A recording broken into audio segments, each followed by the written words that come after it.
राज दादाजी, आप लोगों ने तो बहुत कुछ बना दिया, इतना सब करने की क्या जरूरत थी? इसीलिए माँ ने कहा था कि बाजरे की रोटी पर सफेद मक्खन लगाना, बाबूजी को बहुत पसंद है। और तुझे भी तो गुड़ के साथ कितना खाया करती थी, तुझे याद है?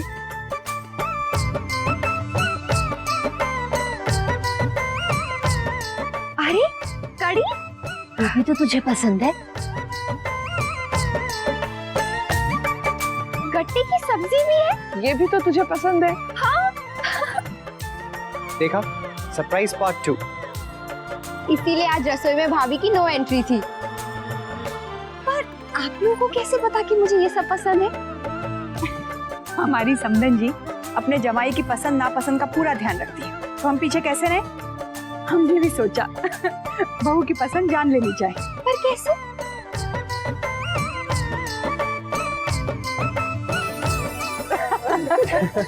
वो तो नैतिक भी इस साजिश में शामिल था। अच्छा, तो ये बात है, तभी आज ऑफिस से घर फोन पर फोन हो रहे थे।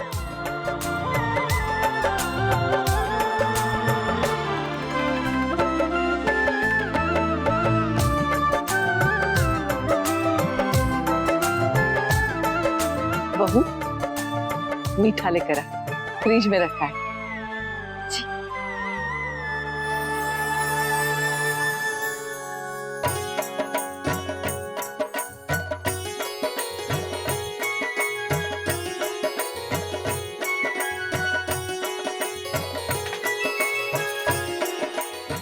बात है बहू रानी, आज तो फूली ना समा रही। हाँ महाराज जी, आपने खाना जो इतना अच्छा बनाया है, और ये बादाम की खीर तो मुझे बहुत पसंद है। जी तो खा, छोटी दुल्हन ने बनवाई है।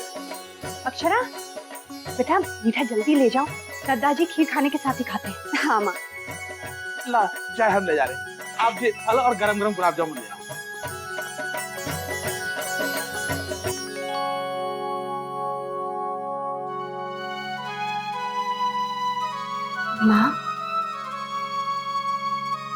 माँ ही तो हूँ बहू, मेरे लिए तुझ में, रश्मि और नंदिनी में कोई फर्क नहीं। बस सास का फर्ज निभाते निभाते तुझसे बहुत सख्ती से पेश आ गई। सास होना आसान नहीं है।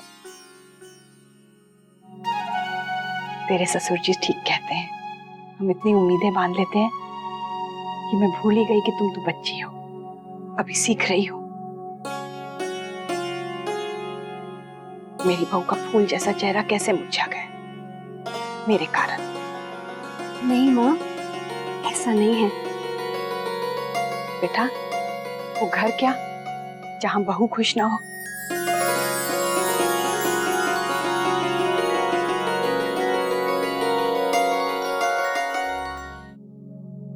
आज तक एक भी खुशी नहीं मिली मुझे इनके साथ, रूखी सूखी गुजर गई है।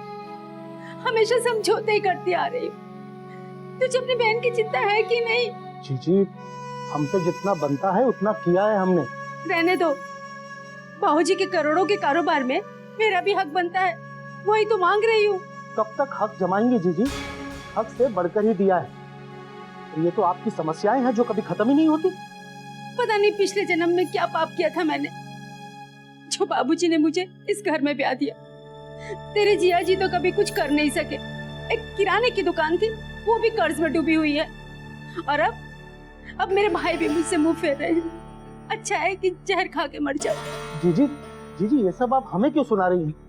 जाकर अपने लाडले को समझाओ। और वैसे भी उसे हमारे यहाँ नौकरी थोड़ी ना करनी। करेगा। मैंने उससे कल ही बात की है कि मामा जी ने तुझे बुलाया है, उसे कल भेज दूं। ठीक है, भेज देना। मैं भी तो यही चाहता हूँ कि वो कुछ ना कुछ कमा ले। चलता हूँ।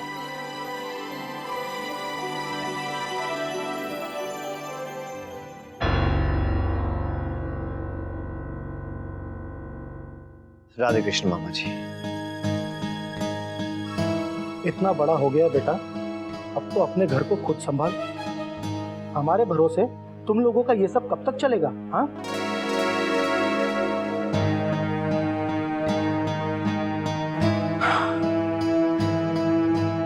चलता हूँ। आगे बेटा देख, तेरे मामा कितने अच्छे हैं। खुद आगे चलकर उन्हें तुम्हें नौकरी देने की बात की है। कितनी चिंता है उन्हें सबकी। माँ, मुझे उनके यहाँ नौकरी नहीं करनी। नौकरी नहीं करनी है तो हमारा क्या होगा? इतनी ऊंची नाक है तो इस छोटे से घर में पैदा क्यों हुआ? माँ, मैं उनके यहाँ नौकरी नहीं करूंगा। उन्होंने आज तक मेरे बाबूजी की कदर नहीं की, हमेशा अपने पैसों का रोब झाड़ा है। जिसके पास पैसा होता है ना, रौब झाड़ने की हिम्मत वो ही कर सकता है। माँ, मैं भूखा मर जाऊंगा लेकिन उनके यहाँ नौकरी नहीं करूंगा। और आप भी प्लीज कृपा करके ये सब एहसान लेने बंद करिए, बहुत हो गया। एहसान नहीं चाहिए तो पैसे लाकर दे दे कहीं से, सब बंद कर दूंगी। आप हर रिश्ते में पैसा क्यों ढूंढती हैं? क्योंकि भाग्य ने मेरा रिश्ता तेरे बाबूजी के साथ जोड़ दिया है। पता नहीं पिछले जन्म का कौन सा पाप है मेरा। और तू अपने उस दोस्त नैतिक की तरह भाग्य लेकर पैदा नहीं हुआ है। और अगर इतनी ही गाढ़ी दोस्ती है तो जाकर नौकरी नहीं मांगता उनसे। अब आप दोस्ती को भी पैसे से तोलेंगी क्या? आप इतना टेंशन ना ले, मैं सब संभाल लूंगा, सब कर लूंगा मैं। अपने पिता की तरह, हाँ सब कर लेना, कर चढ़ा लेना सर पे, और क्या। आइए।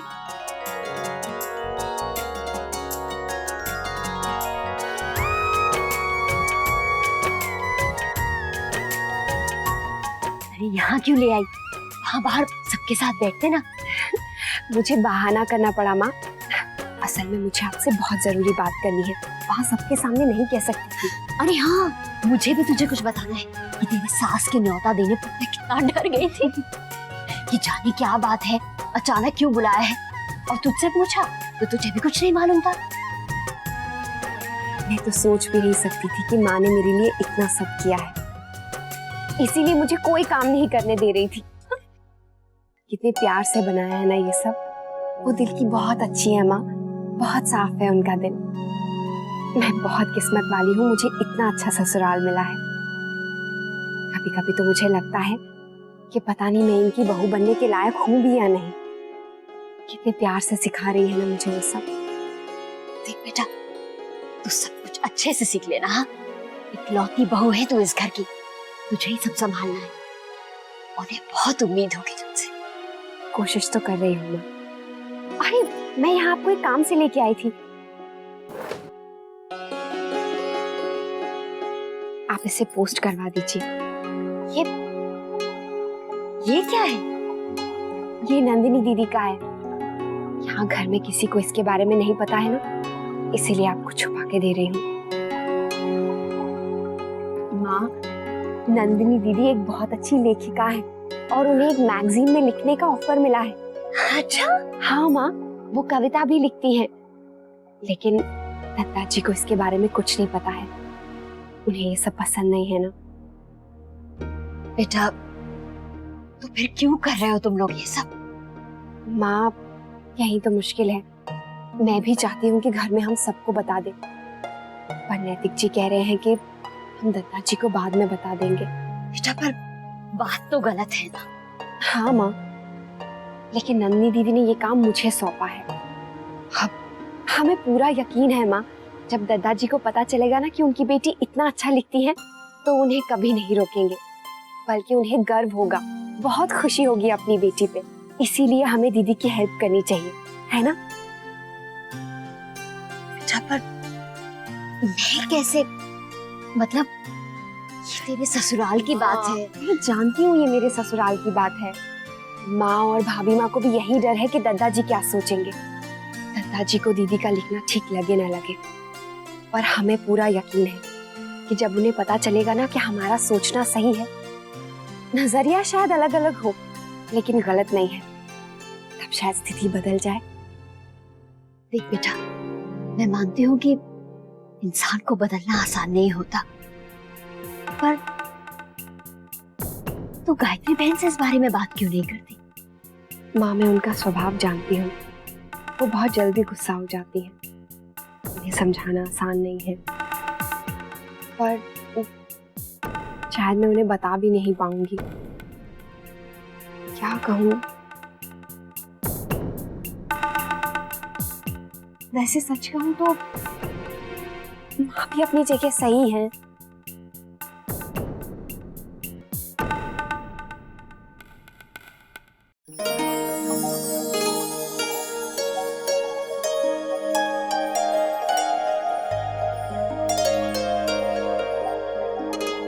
झटके से हो गया। अक्षरा को खुश देखकर मुझे लगा कि तूने बिल्कुल सही सोचा था। कितनी खुश थी वो अपने माँ बाबूजी को देखकर। खुश थी या नहीं भाभी माँ पता नहीं, मैंने माँ बनकर सोचा पर वो मुझे माँ नहीं समझती। क्या हुआ? मैंने कुछ ना ही सुना होता तो अच्छा रहता। क्या बताऊं भाभी माँ,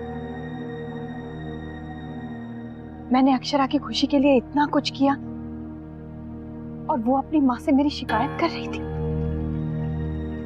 कह रही थी कि मेरी सास बहुत गुस्सा करती है, बहुत डांटती है मुझे और क्या क्या। नहीं नहीं, वो ऐसा क्यों कहेगी? वो तो कितनी खुश थी तुझसे, उसने ऐसा कहा भी दिखावा है भाभी माँ। मैं ही भ्रम में थी। तेरा भ्रम तो अब भी दिखता है मुझे। तूने कुछ गलत समझा है। अगर मुझे भी कोई ये कहता तो मैं भी विश्वास नहीं करती, पर भाभी माँ मैंने अपने कानों से सुना माँ बेटी को बात करते हुए। अब कोई गलतफहमी नहीं है मुझे, मैं समझ गई। बहू बहू ही होती है, चाहे हम उसे अपनाने की कितनी भी कोशिश करें। छोटे दुल्हन,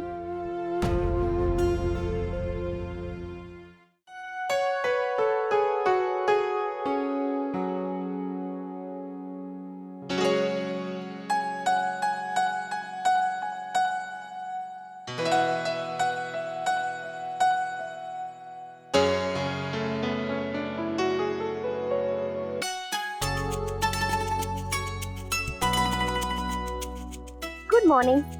क्या बात है, आज वॉक पर से छुट्टी ले ली है आपने? ऑफिस के कामों में बहुत वॉक हो रही है। मैंने तो दद्दा जी से कल ही कह दिया था। आप समझती है ना, जम के काम कर रहा हूँ तो जम के आराम भी होना चाहिए। पर मैंने अपने किसी काम से छुट्टी नहीं ली है। पूजा भी हो गई है और मैंने नाश्ता भी तैयार कर लिया है। हाँ, आपको कुशल जैनी का जो अवार्ड मिलने वाला है। अरे जी नहीं, मैं सिर्फ माँ की तरह बनना चाहती हूँ। वो कितनी अच्छी है ना, उन्होंने मेरी खुशी के लिए कल माँ और बाबूजी को बुलाया था। उन्होंने मेरे लिए सोचा। मुझे विश्वास नहीं हो रहा है, कल उन्होंने मेरी पसंद का खाना बनाया था। So sweet of her. दिल की कितनी अच्छी है ना वो, बिल्कुल नरम। अच्छा,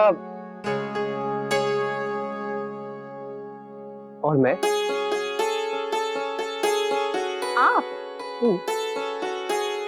आप बहुत खराब हैं। मेरी तारीफ करने में इतनी कंजूसी? मारवाड़ी बहू हूँ, सोच समझ के खर्चा करती हूँ, बेकार की तारीफें नहीं लुटाती। पर फायदे का जरूर ख्याल रखिएगा, कहीं बचाने के चक्कर में प्यार कम ना हो जाए।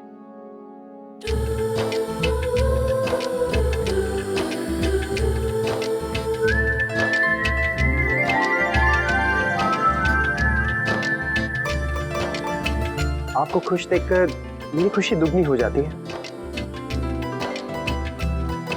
नैतिक, आपने मेरे और माँ के बीच में गलतफहमियां दूर करवा दी। अब भगवान करे हम हमेशा ऐसे ही रहे, माँ बेटी की तरह। तथास्तु।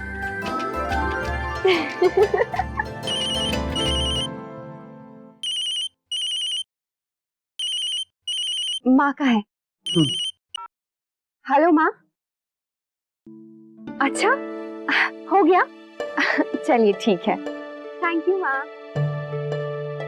क्या हुआ? नंदिनी दीदी ने कल अपना आर्टिकल दिया था ना मुझे पोस्ट करने के लिए। कल माँ आई थी तो मैंने उन्हें दे दिया, कहा कि आप करवा दे। अभी फोन पर बता रही थी कि भोला भैया ने कर दिया। ग्रेट। नैतिक, नंदिनी दीदी का मैगजीन के लिए लिखना, उसका छपना कोई छोटी मोटी बात तो नहीं है ना। हम इसे घर में सबसे क्यों छुपा रहे हैं? मुझे लगता है हमें घर में सबको बता देना चाहिए, खासतौर से दादाजी को। अक्षरा, अब दीदी दूसरे नाम के साथ तो लिख ही रही हैं। और ये सब हमारे अलावा और कौन जानता है? और आपको नहीं लगता कि अगर हम ये सब नहीं छिपाते तो दीदी कभी नहीं लिख पाते? दत्ता जी कभी राजी नहीं होते। वो कहते हैं ना कि अगर झूठ को छुपाने के पीछे मकसद सही हो तो वो झूठ नहीं कहलाता, है ना?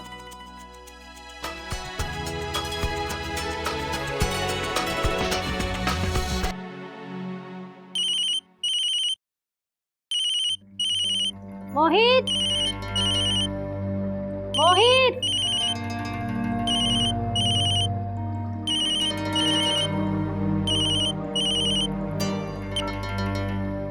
हेलो।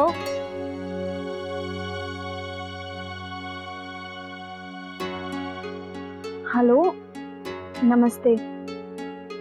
मोहित, मोहित है? तुम कौन हो? हाँ आंटी, मैं नंदिनी, नैतिक की बहन। अच्छा, वो उसकी बड़ी बहन? जी। तुम्हें मोहित से क्या काम है? कोई काम नहीं था, बस ऐसे ही फोन किया था। कौन है माँ? किससे बात कर रही हो? लो, मोहित आ गया। हेलो। हेलो मोहित, सॉरी मैंने डिस्टर्ब तो नहीं किया ना? नहीं नहीं, बोलिए। Is everything alright? हाँ हाँ, कुछ खास नहीं। मैंने अपना पहला आर्टिकल भेज दिया है। तुम्हें पता है इसका पहला टॉपिक क्या है? अच्छा, दरअसल अभी मुझे कहीं जाना है, मुझे देर हो रही है, मैं आपको बाद में फोन करता हूँ।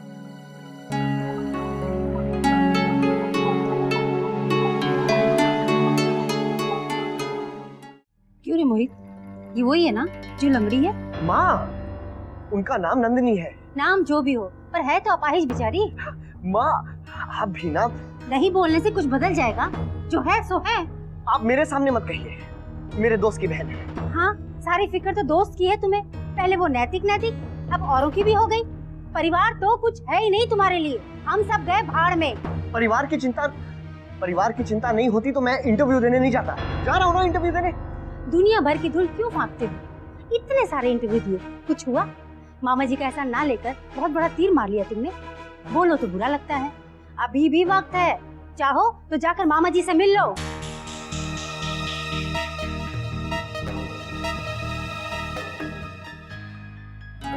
गुलाबो, तेरी सफाई नहीं हुई अब तक। दादाजी का कमरा भी साफ करना है। करते हैं छोटी माँ। और जाकर देख टिफिन तैयार हुए कि नहीं। देखते हैं।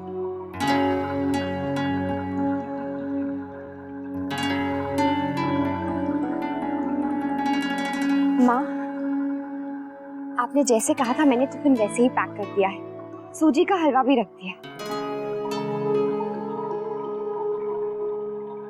तो हाईकमान हम चलें?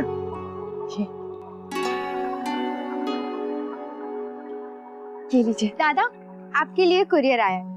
कैसा कुरियर, देखो जरा। किताबें लग रही हैं, मैंने मंगवाई थी, शायद वही होंगी।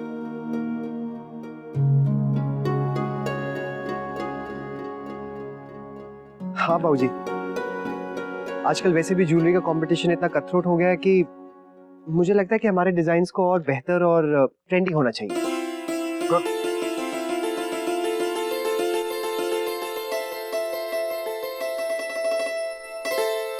अरे ये क्या? ये तो इंटीरियर डिजाइन की किताब है। जी बाबूजी, पर मैंने तो नहीं मंगवाई, शायद गलती से आगे होगी। इंटीरियर डिजाइन की बुक का हमें क्या फायदा? बाबूजी, हम ये साथ ले जाते हैं। ठीक, चले? चलो। दद्दा जी आज सवेरे ही जा चुके हैं, इंतजार कर रहे होंगे। जी चलो जल्दी।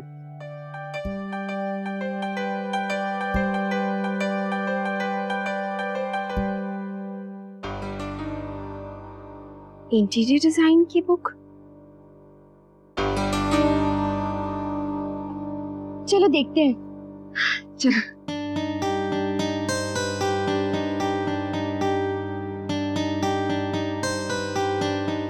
देखिए कितना सुंदर कमरा है। और ये फर्नीचर कितना अच्छा है ना। काश मेरा बेडरूम भी ऐसा ही होता।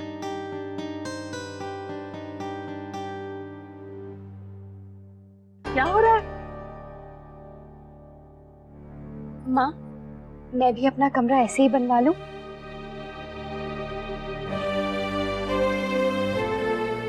हाँ भाभी, आप अपना कमरा रेनोवेट करवा लीजिए। और वैसे भी दादा का कमरा अब तक बैचलर्स का अड्डा लगता है। ऐसे लगता है कि वो अब तक अकेले रहते हैं। क्यों माँ? क्यों बदलना है? क्या बुराई है उस कमरे में?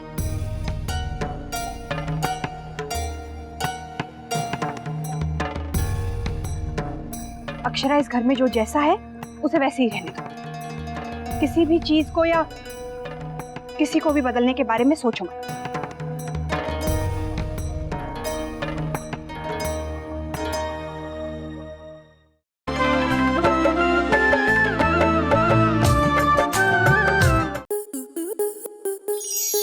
आपके मनोरंजन पर अब नहीं लगेगा कोई ब्रेक।